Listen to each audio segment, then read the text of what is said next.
vedare tinokuchingamidzai zvekare kune chimwe chirongwa pano paZim Facebook Secrets and Confessions. Tadzoka zvekare nemamwe mamessages. Rekedzai tibva tapinda mumamessages edu atadzoka takakubatirai message yedu yekutanga yakamira sekudai so. Tisati tapinda mumamessages edu, kune avo vanenge vachida kuuya kuzorequesta mafone numbers agogo, vaya vanoti hai tinokumbirawo mafone numbers agogo. Ndanichikumbirawo kuti mungoita zvokungotora link randichaisa mudescription kana kuti mucomment section instead yekuuya kuinbox, because vaya vane maconfessions avo vazhinji vacho macho vanopedzisira vava kusatumidzira maconfessions avo. So you can go mugroup mongotora then movha maexita same time kana matora mafone numbers vaya vanoda mafone numbers agogo. Rekedzai tibva tapinda mumamessages edu atadzoka takakubatirai. Message yedu yekutanga yakamira sekudai so. Hanzi makadi zvenyu mukoma, ndinokumbirawo kuti munge muchindipostirawo nyaya yangu makaviga chitupa changu. Inini mukoma ndine musikana uyo wandiri kudanana naye, but musikana uyu mukoma nashi iye zvaanoita ndezvekuti anopota achitaura nevamwe vakomana pafoni yake. Saka hana kana nguva kubva zvandakamutora ndichimubvisa kuZim, ende ndakasanganawo naye kuFacebook ndokubva ndaona mapictures ake ndikabva ndamuinvite, then akabva accepta friend request yangu. Zvino takabva tazotanga kutaura, ndokubva tazotaura paWhatsApp. Zvino takati totaura paWhatsApp kudaro, then iye manje akabva azondiudza kuti ainge achitotsvaka muface, neniwo ndainge ndichitotsvakawo mukadzi. Ndakamboita time because ndainge ndichida kutanga ndamuona like physically, ndichiti hazviita kuti ndinge ndichingokutumidzira mari kuti ungouya kuno kutobva tatanga kugara tose tisati tamboonana personally. So takati tarongana kuti zvainge zviri nani kuti tinge tichizotanga taonana face to face, togara pasi tobva tataura. Then friend yake manje akabva azonditextera, but now I think kuti rainge ritori dhiri ravainge vakatoronga. Ndakatexterwa pakati pausiku ndikabva ndazonzi nefriend yake, ameno zvako iwe mukadzi uchatomuluza. Ndikabva ndati konei, akabva ati kumba kwavo hakusi kutombogarika zvekudaro, saka nawo munhu wako uyu atova desperate zvekuti mangwana chaiye mangwana munhu wako uyu kana ukasauya kuzomutora, munhu uyu ari kutoswera atotizira. Patori nomwe mufesi uyu ari kutomuda zvekutodaro, saka anga achitondiudza izvezvi kuti ndatova hangu desperate sezvo uyu ari kutaura zvekuti achazouya komba muna December kana kuti muna January. It is too far, nenhamo iri pamba, zviri nani kuti ndingoenda hangu kunoroorwa. Mukoma ndakabva ndanzwa shungu, ndikabva ndati kwete, munhu wangu ndinomuda, zviri nani kuti munhu wangu ndinge ndichitomutora zvamanje manje. So mukoma nachi ndakabva ndazochitaura nefriend yacho kuti anga achimufonera kuti apinde online.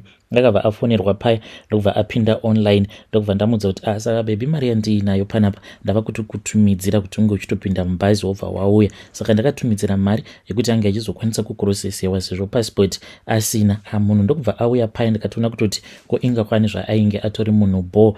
Ndokubva ndafara paya ndikazivisawo vehukama kuti ndainge ndava nemukadzi. Zvino mukoma week rakati rapera ndopandakabva ndazoti one day ndakadzoka ndichibva kubasa, saka pabasa pandinoshanda ndo pandinogara, saka ndinoti paya kana ndikabuda then kuzvi11 ndinobva ndazodzoka hangu kulunch. Saka nguva zhinji pandinodzoka ndaiwanza kumuti baby ndichiri kupinda pakachigedhi kepacottage ndichiti baby ndadzoka. Saka ipapo ndainge ndakatoneta zvangu, ndakatodhamba nekutsva nezuva because ndainge ndichishandira pazuva.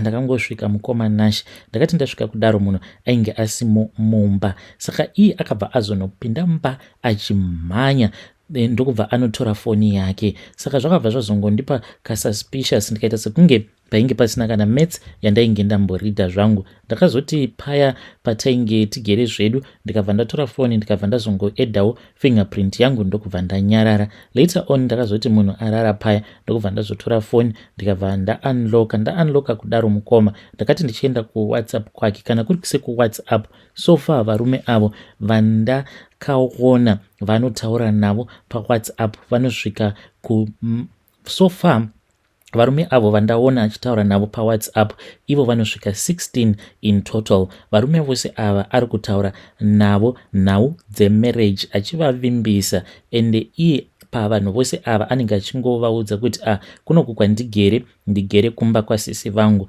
Vamwe ndo vari kuChando, vamwe ndo vari muno muSouth Africa, vamwe ndo vari kuBotswana, vamwe ndo vaakasiya kuZim. Pane vose ava vaari kutaura navo, it seems as if it is only one guy uyo waakatosvika pakutosika naye bonde, because ndakatoona mamwe maconversation acho vanoita sekunge vanhu vakangosangana randomly, then vasangana ndokubva vachizoronga date, ende vanoratidza kuti vakazoenda vakanosangana kumba kwefriend yacho through maconversation mamwe andakaona pachati racho.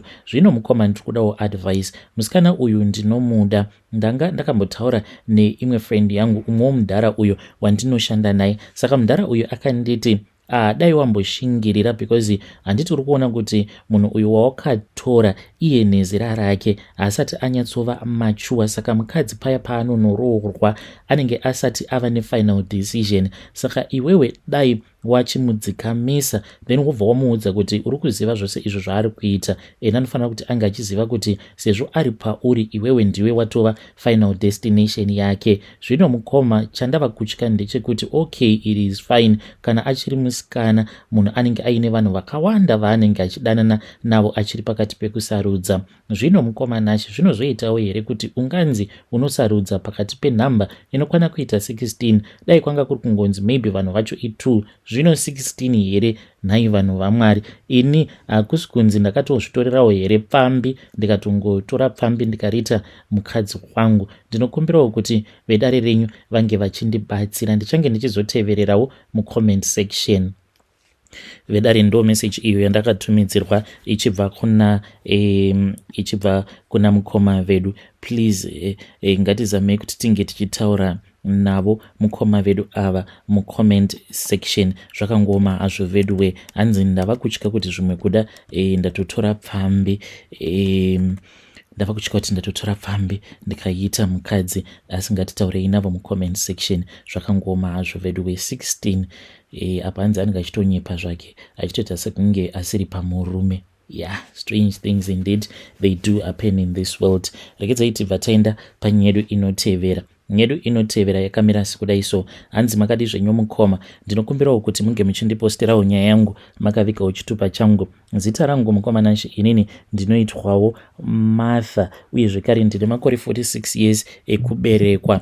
Each and every day of my life ndinogara ndichingozvidemba nekuda kweizvo zvandakaita. Mukoma nashi ndakaitawo mistake iyi pandakaiita mainge muri mugore ra 2007, ndipo apo pandakaita, this was more like the biggest mistake of my life. Ipapo nemurume tainge tava nenguva tichingonetsana, asi ndichizonoponda murume wangu. Hakusi kunzi ndainge ndichida kumuponda, but it was that moment of anger. Mukoma nashi ndakati ndakabatwa neshungu kudaro, ndo pandakabva ndazonomubaya nepanga. So no matter how hard I tried to tell myself, even pandainge ndichiri mujeri, painge paine mamwe machaplains aiuya vaiti kana vakanzwa nyaya yangu vaibva vandiudza kuti God has already forgiven me and it was a mistake.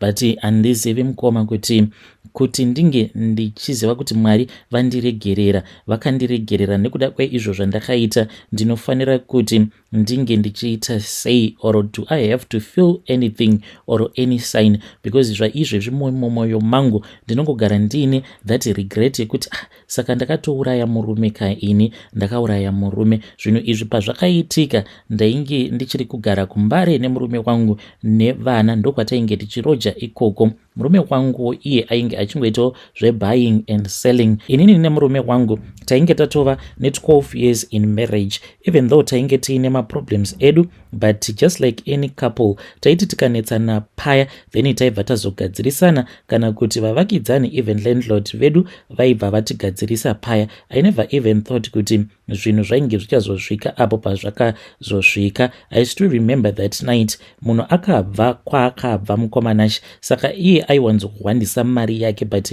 aiva neproblem yekuti kana akahwandisa mari sometimes aizokanganwa, aikwanisa kuzotora mari obva abuda obva aenda obva anonwa doro, obva akanganwa kuti mari iyo yaanenge arara usiku hwose achinwa doro nayo inenge iri mari iya iyo yaanenge akahwandisa mumba. Zvino chainge chatova chijairiro chekuti aiti kana andibvunza mari kana kuri kunzi ndikamuti mari yenyu handizivi kuti iripi, obva anditi saka iwewe uri kufanira kuti unge uchindibhadhara mari yangu. So it was all about money. Asi at that time mukoma ndainge ndisina mari. Kukamusika kwangu uko kwandainge ndichitengesa zvinhu zvainge zvakaoma, uye zvekare ndainge ndatobva mukutoita half share table yepane imwe flea market. Times were very tough, saka kuti ndinge ndichimupa mari ndainge ndisina. Ndokubva atanga kundirova paya. Zvino akati achindirova kudaro, neniwo ndikabva ndati manyanya kundirova, nhasi ndototi ndinge ndichikudzoserai chete. Zvino akati andirova mbama kudaro mukoma,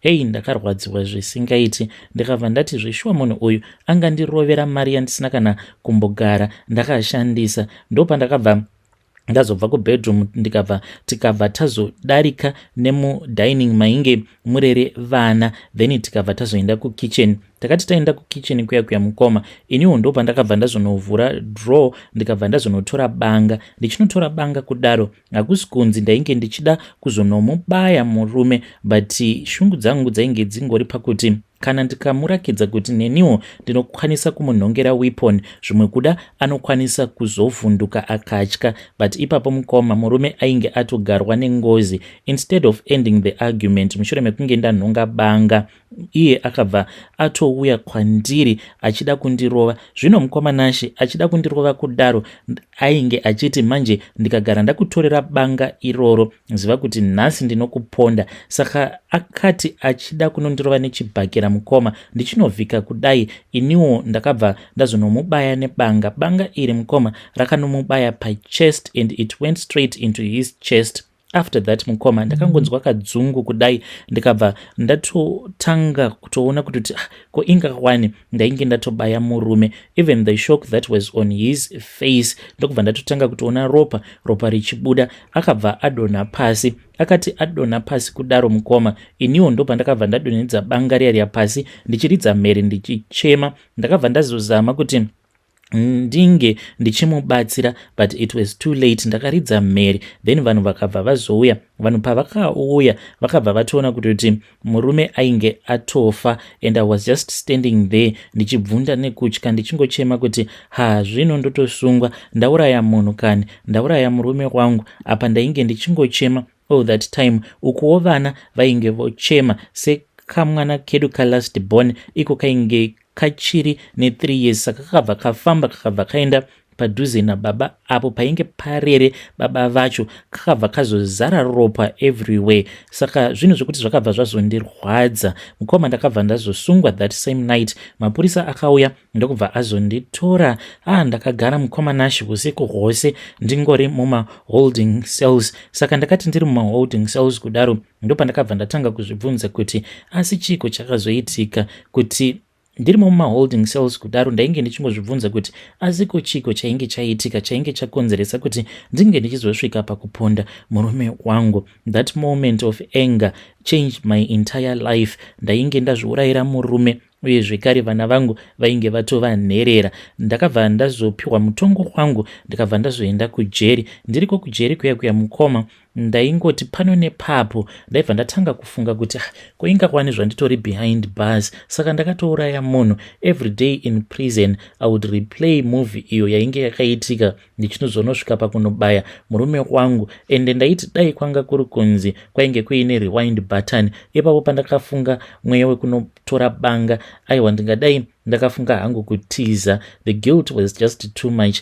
Ndaiti dzimwe nguva ndaitadza kurara ndichingofunga murume wangu, ndichingoti ndini ndakazviurayira hangu murume. Vana vangu vatova nherera, ndichingoti Thomas not his real name. Thomas, tarirawo uone kuti kamushungurudziro kose ako kawainge undiita, handiti wainge wava kuda hako kufa here uchida kuti mudzimai wako ange achikuuraya. Tarirawo uone kuti vana vedu vava nherera, iwewe uri muguva, amai vacho vari mujeri. Zvino vana vedu votarirwa naNikonai Thomas. Ndichingoti vana vangu kani, how my children have suffered. Kurasikirwa nevabereki vaviri on the same night, and I knew kuti vana vangu vakasara vachirwadziwa, ndichiziva futi kuti hama dzemurume wangu dzainge dzagara dzisingandidi. Apawo hama dzangu vainge vari vanhu vekutoti vainge vasingatokwanisi kuti vange vachizondichengetera vana vangu. Mukomanashi vana vakazototanga kutoya kuprison vachiuya